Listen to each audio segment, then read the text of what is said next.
镜头来南韩6月初3要举行总统大选，前总统尹锡悦访台后了后，代理总统韩德洙伫昨昏宣布请辞，伊讲伊今仔日要宣布参选。也若在野共同民主党是推出李在明要来拼总统，也毋过李在明涉嫌违反公职选举法的这个案件，昨昏嘛，互最高法院甲这二审无罪这个判决平盘，即嘛爱发回定审，即嘛代表李在明伫选总统的这条路也有变数。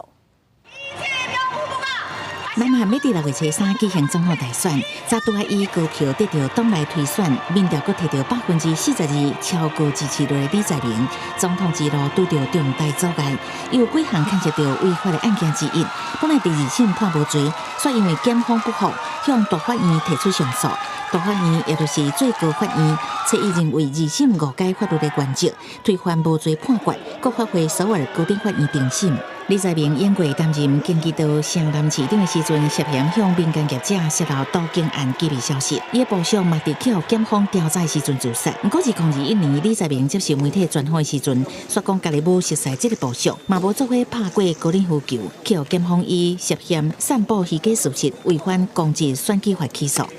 这项裁决对于李在明参选发生真大变数，因为6月初3大选将活路，定审阁真歹伫这进程完成。对手国民力量党已经呼吁李在明退选，不过伊不能回应。判决结果甲伊的想法无同，若是毋是参选，一切看民意。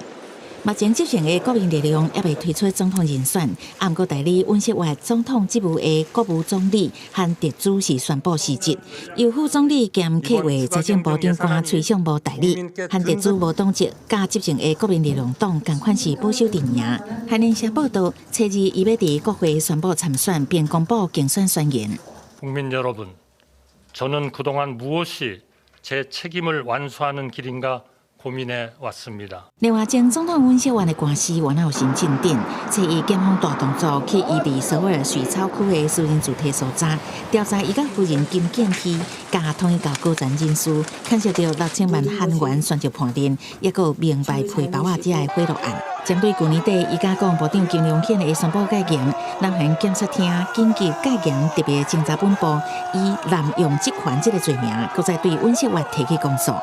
公司新闻安如梅编译。